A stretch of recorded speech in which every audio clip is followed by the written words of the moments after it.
Notre plus grand besoin, le Saint-Esprit. Jésus disait dans Luc chapitre 11, verset 13, « C'est donc tout mauvais que vous êtes. Vous savez donner de bonnes choses à vos enfants. À combien plus forte raison le Père céleste donnera-t-il le Saint-Esprit à ceux qui le lui demandent? » Dieu, il mérite d'être loué pour ce qu'il est, pour ce qu'il fait. Et tout de suite, nous allons prier pour le louer. Éternel, notre Père, notre Dieu, nous te louons, nous te bénissons, nous te glorifions, parce que tu es digne de recevoir nos actions de grâce, recevoir nos louanges, parce que tu nous as créés, tu nous soutiens, tu nous as rachetés, tu prends soin de nous, tu fais des miracles pour nous, que nous en soyons conscients ou pas. Tu es un Père aimant et bon. Tu ne nous laisses pas tomber. Et chaque jour, tu es à nos côtés. Tes anges sont là pour pouvoir nous guider, nous protéger. Ton esprit est là pour nous consoler. Pour toutes ces choses, nous te louons. Notre avenir est assuré parce qu'en tant que Père, tu assumes tous nos besoins. Loué sois-tu pour tant d'attention et donne-nous des cœurs toujours reconnaissants. Nous te prions au nom de Jésus. Amen. Vous, chers téléspectateurs, vous devez à votre tour louer Dieu parce qu'il veut vous apprendre à le respecter. Louez-le parce qu'il désire plus que tout vous faire le plus beau don qui soit, le Saint-Esprit. Par contre, s'il y a une chose qui empêche à ce don d'être reçu, c'est bien le péché. Voilà pourquoi demandez à Dieu de vous montrer quel péché il vous faut confesser en vos cœurs. Et surtout, proclamer sa victoire sur ces péchés. Demandez à Dieu de vous pardonner de ne pas apprécier le don du Saint-Esprit comme vous le devriez. Et implorez-le de vous donner faim et soif de ce précieux cadeau. Remerciez Dieu de ce qu'il vous pardonne, car il l'a promis. Dans 1 Jean 1er, verset 9, il est dit, « Si nous confessons nos péchés, il est fidèle et juste pour nous pardonner et pour nous purifier de toute iniquité. » Si Dieu promet, il tient parole, il le fera. Nous avons de grands besoins. Et par rapport à chaque besoin, une demande doit être adressée à Dieu. Demandez à Dieu de vous révéler davantage son caractère afin de mieux le connaître. Ceci est important et primordial dans le plan du salut. Demandez à Dieu de vous rendre plus désireux d'être rempli de son Saint-Esprit. Priez pour que votre famille et vos amis ressentent le besoin du Saint-Esprit eux aussi. Y a-t-il quelque chose qui empêche le Saint-Esprit de venir dans votre cœur? Si vous en êtes conscient, dites-le à Dieu. Priez pour que les dirigeants de notre mouvement, ceux des fédérations, des unions, de la conférence générale, ainsi que votre pasteur aussi, prennent conscience de leurs besoins du Saint-Esprit dans leur vie. Priez pour qu'au sein de l'Église règne l'unité en esprit et en vérité. Priez pour une focalisation continuelle et croissante des membres d'Église, des fédérations, des unions, des institutions, des divisions et de la conférence générale autour du thème « Réveil et réforme », car le temps est bien là pour cela. Faites attention à l'aspect personnel de ce thème pour vous-même, votre famille, votre Église et votre communauté. Priez pour que les personnes s'engagent dans l'initiative unie dans la prière, en demandant à Dieu la pluie de l'arrière-saison et l'accomplissement des promesses faites dans Joël chapitre 2, Osée chapitre 6 et Actes chapitre 2. Priez pour que chaque membre ait à cœur de gagner des âmes à Christ et réalise qu'il demande à ce que l'on suive ses pas en partageant sa foi personnelle sous la conduite de Dieu. Priez pour qu'un intérêt croissant pour la lecture et l'étude de la Bible et de l'esprit de prophétie soit ressenti par vous-même et l'Église tout entière.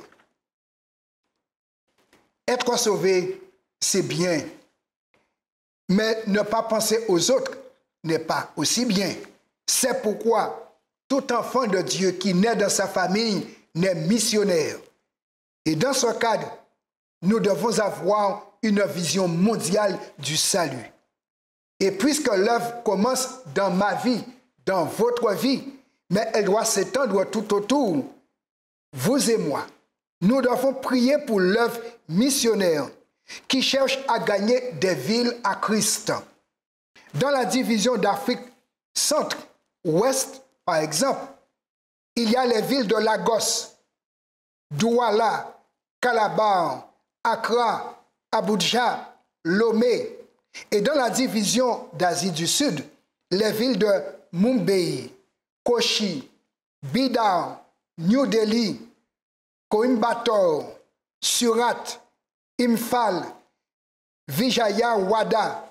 Priez pour que la parole de Dieu porte des fruits dans ces villes.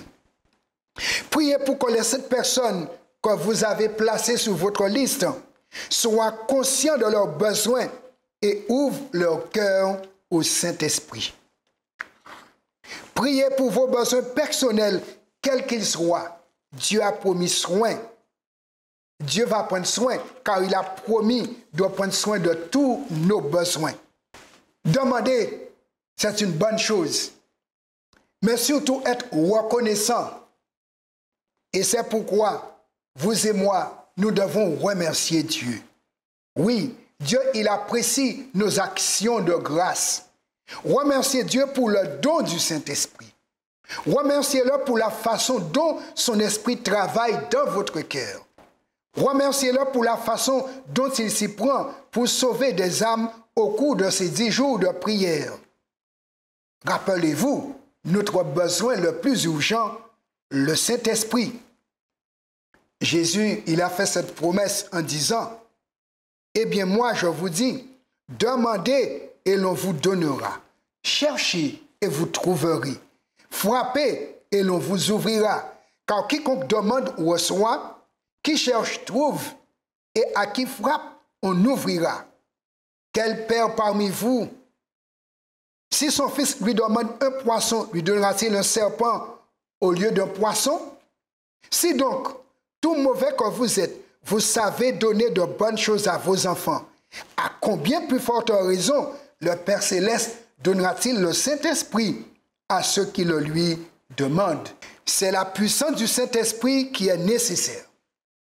Il y a en vous et dans le peuple de Dieu un sentiment d'autosatisfaction qui doit être brisé. L'Esprit de Dieu a le pouvoir de convaincre. Quand il soufflera sur l'Église, un changement décisif aura lieu. Et ce changement sera efficace car il sera de nature spirituelle.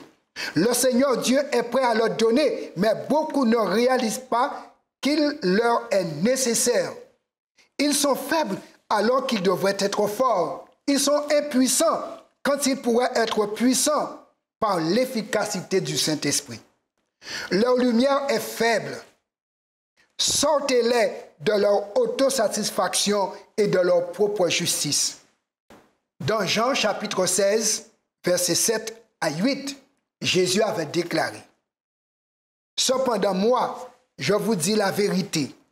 Il est avantageux pour vous que moi, je m'en aille, car si je ne m'en vais pas, le défenseur ne viendra pas à vous. Mais si je m'en vais, je vous l'enverrai.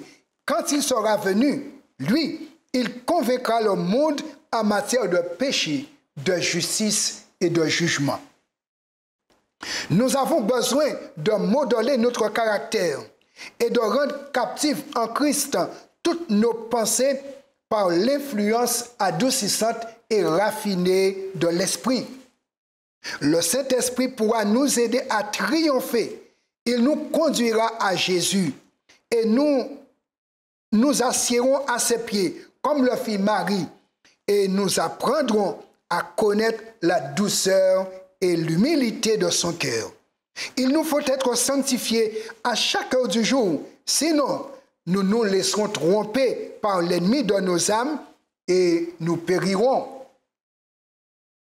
Quand il viendra, a dit Jésus, l'Esprit de la vérité, il vous conduira dans toute la vérité, car il ne parlera pas de sa propre initiative, mais il dira tout ce qu'il entendra et il vous annoncera ce qui est à venir.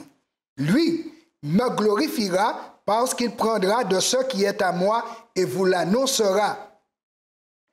Tout ce qu'a le Père est à moi, c'est pourquoi j'ai dit qu'il prendra ce qui est à moi et vous l'annoncera. Le plus grand et le plus urgent de nos besoins, c'est celui d'un réveil de la véritable piété parmi nous. Notre premier souci devrait être de le rechercher.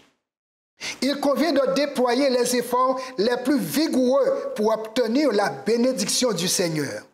Non pas parce que Dieu ne serait pas désireux de nous l'accorder, mais parce que nous ne sommes pas prêts à le recevoir.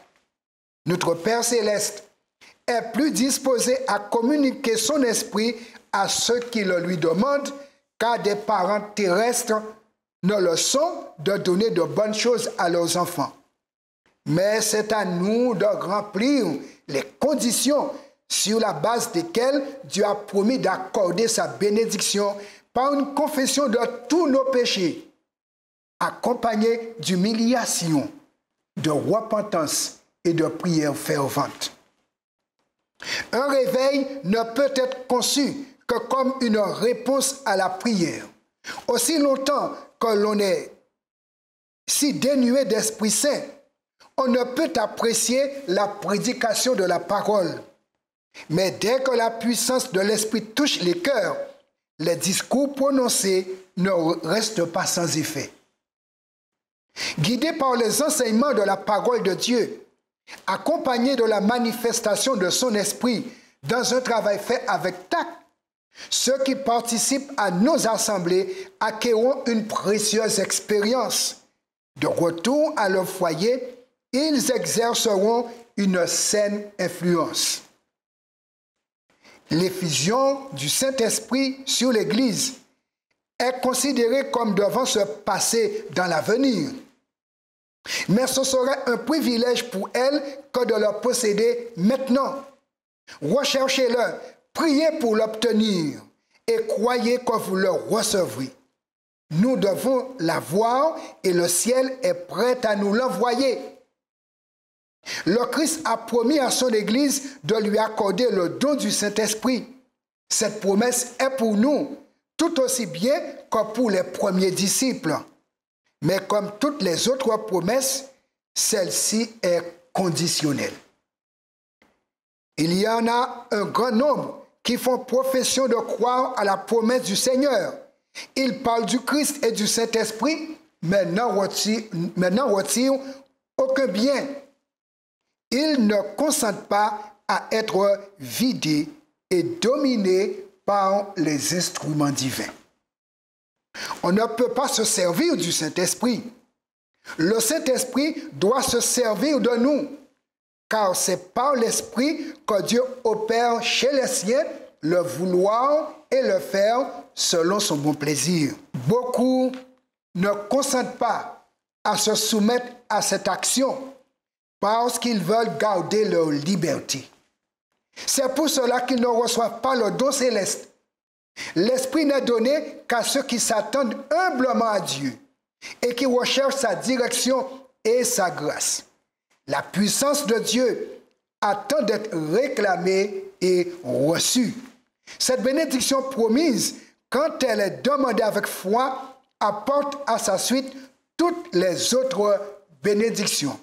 Et c'est Ellen White qui nous rapporte cette déclaration dans le livre Jésus-Christ à la page 676. Maintenant, à nous de réfléchir personnellement. Le mot utilisé dans Luc 11, verset 13, c'est aiteo. Ce verbe est dans sa forme de questionnement perpétuel. La question, pourquoi pensez-vous que Dieu a utilisé cette forme verbale? Ce qui demande. Ce qui veut dire, il ne faut pas demander le Saint-Esprit une fois pour toutes et dire, je l'ai demandé, ça suffit. D'après ce que Jésus a exprimé dans Luc 11, verset 13, ce que le Saint-Esprit doit être demandé chaque jour, tout comme on demande le pain quotidien. Et de même que le pain, il est reçu quotidiennement, il est ingéré quotidiennement, l'Esprit Saint doit être reçu aussi quotidiennement. Alors, quelque chose vous empêche-t-il de demander chaque jour à Dieu le don du Saint-Esprit dans votre cœur et dans votre vie? Souhaitez-vous lui soumettre ce problème aujourd'hui, maintenant même? S'il y a un quelconque obstacle qui vous empêche de demander et de recevoir le Saint-Esprit, alors que je vais prier, joignez-vous à moi pour qu'ensemble, les obstacles soient ôtés, les barrières soient brisées, que la place soit faite pour que le Saint-Esprit occupe toute la place désirée et nécessaire dans notre cœur, dans notre vie, et que son rayonnement fasse de nous des êtres transformés à l'image de Jésus pour la gloire de Dieu. Prions le Seigneur. Éternel, notre Père, notre Dieu, trop souvent nous t'avons laissé à l'écart de notre vie. Et comme Jésus nous l'a dit dans Apocalypse 3, verset 20, il frappe à la porte du cœur de chacun. Il veut entrer, il veut nous apporter les bénédictions célestes. Mais nous l'avons laissé sur notre véranda. Il est proche de nous, mais suffisamment éloigné pour ne pas pouvoir nous communiquer ce qu'il est venu nous apporter. Aujourd'hui, maintenant même, nous te demandons du secours. Le péché est cette porte qui bloque notre volonté afin de ne pas l'ouvrir à Jésus. Maintenant même, Père, nous décidons de renoncer à nos péchés.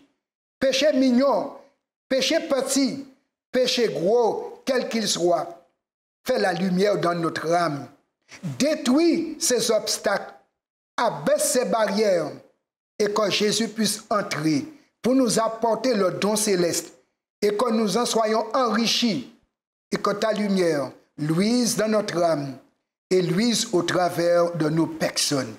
Enfin, installe-toi en nous et règne en Maître et Seigneur, et que chaque jour, conduit par l'Esprit Saint, le péché soit tenu à l'écart de nos vies, en dehors de nos vies, et que la sainteté, enfin, s'enracine, croisse, jusqu'à nous remplir de ta plénitude. Nous prions ainsi au nom de Jésus. Amen. Bon courage, amis téléspectateurs. Persévérons dans cette quête du Saint-Esprit.